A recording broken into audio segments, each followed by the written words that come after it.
Everyone, study with Monika में आपका स्वागत है। इस वीडियो में हम देखेंगे 8th क्लास हिस्ट्री का जो हमारा 3rd चैप्टर है उसके क्वेश्चन आंसर। ये हमारा सेकंड पार्ट है। फर्स्ट पार्ट में हम 4th क्वेश्चन तक जो है कर चुके हैं। 5th क्वेश्चन हम देखेंगे। यहाँ पर राजस्व निर्धारण की नई मुनरो व्यवस्था के कारण पैदा हुई दो समस्याएं। देखिए, हमने 4th क्वेश्चन में देखा था कि स्थायी बंदोबस्त जो है वो अंग्रेज़ों ने लागू किया था, और स्थायी बंदोबस्त के बाद जो है जब उनको लगा कि राजस्व जो है वो ठीक प्रकार से वो नहीं ले पा रहे हैं, उनका काम नहीं चल रहा है। क्योंकि स्थायी बंदोबस्त में उन्होंने राजस्व की जो राशि थी वो स्थायी कर दी थी, फिक्स कर दी थी। अब उसको वो आगे बढ़ा नहीं सकते थे। तो उन्होंने क्या किया, वो महालवाड़ी व्यवस्था लेके आए, जिसमें उन्होंने कुछ चेंजेस किए। जैसे जमींदारों की जगह जो गांव का मुखिया था उसको बनाया, जो है वो हेड, जो कंपनी को कर इकट्ठा करके देगा। अब उसके बाद जो आई, जो वो मुनरो व्यवस्था थी, मुनरो व्यवस्था के कारण भी कुछ समस्याएं पैदा हुई। देखिए, मुनरो व्यवस्था क्या थी। मुनरो व्यवस्था में क्या हुआ कि जो दक्षिण के किसान थे, जिनको रैयत बोला जाता था, जो ब्रिटिश का इलाके नियंत्रण वाले जो इलाके थे, अंग्रेज़ों को लगा कि दक्षिण भारत में कोई जमींदार नहीं है। जिस तरह से उत्तर भारत में उन्होंने स्थायी बंदोबस्त किया, वहाँ जमींदारों के पास जो है सारा अधिकार था, लेकिन दक्षिण भारत में जमींदार नहीं थे। वहाँ पर जो मालिक थे ज़मीन के, वो कौन थे? वो किसान ही थे, रैयत थे, यानी पुराने जो किसान थे उनका ही अपनी भूमि पर अधिकार था। तो उन्होंने क्या किया, अब वो चाहते थे कि वो डायरेक्ट अपनी डील किससे करें? किसानों से करें, रैयतों से करें। लेकिन इसमें भी जो कुछ समस्याएं थी, दो समस्याएं हम देखेंगे इसमें।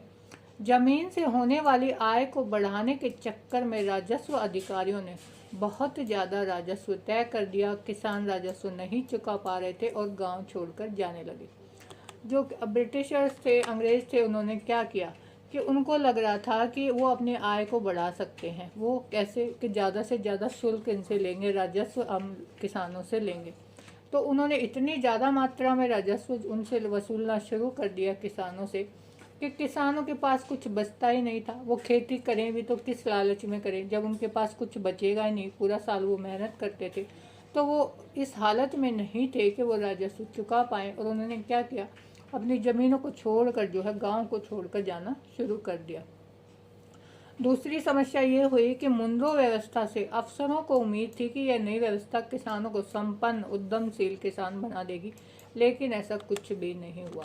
जो मुनरो थे उनको ऐसा लग रहा था कि भाई हमने जो सारे अधिकार हैं वो किसानों को दे दिए, अब हम इनसे सिर्फ राजस्व ले रहे हैं, तो किसान जो हैं वो अपनी ज़मीन का भी अच्छे से ध्यान रख पाएंगे, वो संपन्न बनेंगे, यानी उद्यमशील होंगे कि भाई वो और ज़्यादा विकास अपना कर सकते हैं। लेकिन इस व्यवस्था में ऐसा कुछ भी नहीं हुआ, बल्कि जो किसान थे उनको कोई फ़ायदा नज़र नहीं आया और वो अपनी ज़मीनों को छोड़कर जो है जाने लगे।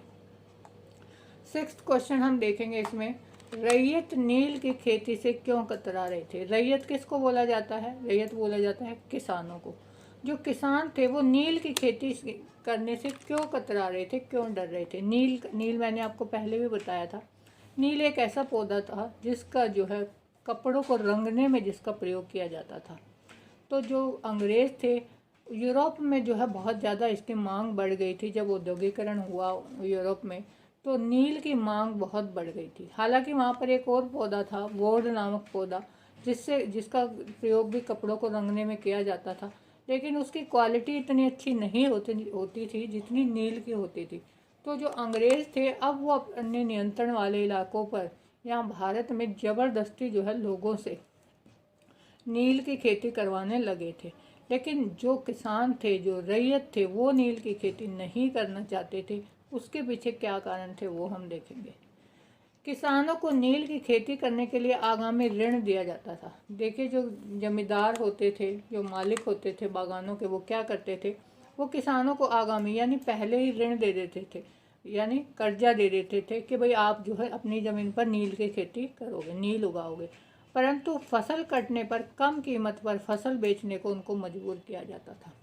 जो नील है उसकी जो है जो कीमत होती थी, जब फसल पक कर तैयार हो जाती थी, तो जब खरीदने का समय आता था तो अंग्रेज़ उनको बहुत ही, या फिर जो बागानों के जो मालिक थे वो उनको बहुत कम कीमत पर ख़रीदते थे, जिससे जो किसान हैं उन्होंने पहले ही ऋण लेके वो खेती की है, तो वो अपना ऋण भी नहीं चुका पाते थे।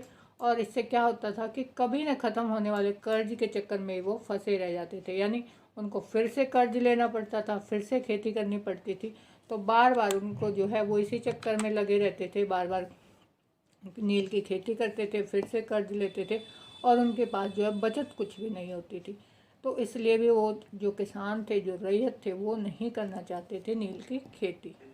दूसरा पॉइंट है कि बागान मालिक ये चाहते थे कि किसान अपनी सबसे उपजाऊ खेतों पर नील की खेती करें। देखिए, जो नील है वो एक ऐसा पौधा था जिसकी जड़ें जो है ज़मीन के काफ़ी अंदर तक होती थी और वो भूमि का सारा उपजाऊपन जो है वो खींच लेती थी। जो किसान थे, जो रैयत थे दक्षिण भारत में, वो पहले क्या करते थे, वो चावल उगाते थे अपनी ज़मीन पर, धान की खेती करते थे। लेकिन जिस खेती पर अगर एक बार नील की खेती कर ली किसानों ने, तो वो भूमि इतनी उपजाऊ नहीं रह पाती थी कि वो दोबारा से वहाँ धान की खेती कर सके। तो लेकिन जो बागानों के मालिक थे वो उनको ऋण दे देते थे और उनको मजबूर कर देते थे इस बात के लिए कि भाई आपको अपनी जो उपजाऊ ज़मीन है उसके ऊपर नील की खेती ही करनी है। तो इसलिए भी जो मालिक थे, जो रैयत थे, जो किसान थे, वो जो है नील की खेती नहीं करना चाहते थे। तीसरा पॉइंट है, किसानों को नील की खेती करने के लिए अतिरिक्त मेहनत और समय की आवश्यकता होती थी। जो नील का पौधा होता था उसको बहुत देखभाल की ज़रूरत होती थी। तो जो किसानों का जो ज़्यादातर समय है वो इसी में लग जाता था, इस पौधे की देखभाल में ही लग जाता था और उनको बाकी फसलें उगाने के लिए तो समय ही नहीं मिल पाता था, जिस कारण किसान अपनी अन्य फसलों को समय नहीं दे पाते थे और उन्हें खाद्यान्न की समस्या उत्पन्न होने लगी। क्यों? क्योंकि पहले तो वो अपना चावल वहाँ पर उगा रहे हैं, खाद्यान्न उनसे मिल जाता है। अब वो नील की खेती भी करते हैं और उसके कारण ज़्यादातर समय उसमें लगा देते हैं, तो बाकी जो फसल है ना तो वो उगा पाते हैं और ना ही नील की खेती से उनकी इतनी बचत हो पाती है कि वो अन्य खाद्यान्न खरीद सकें। तो इसलिए जो रैयत थे, जो किसान थे, वो नील की खेती नहीं करना चाहते थे। तो ये हमारा क्वेश्चन नंबर 6 था। इसके आगे के क्वेश्चन हम देखेंगे अपनी नेक्स्ट पार्ट में, नेक्स्ट वीडियो में। तब तक के लिए आप चैनल को ज़रूर सब्सक्राइब कर लीजिए और बेल आइकन प्रेस कर दीजिए ताकि आपको आने वाली वीडियो की नोटिफिकेशन मिलती रहे।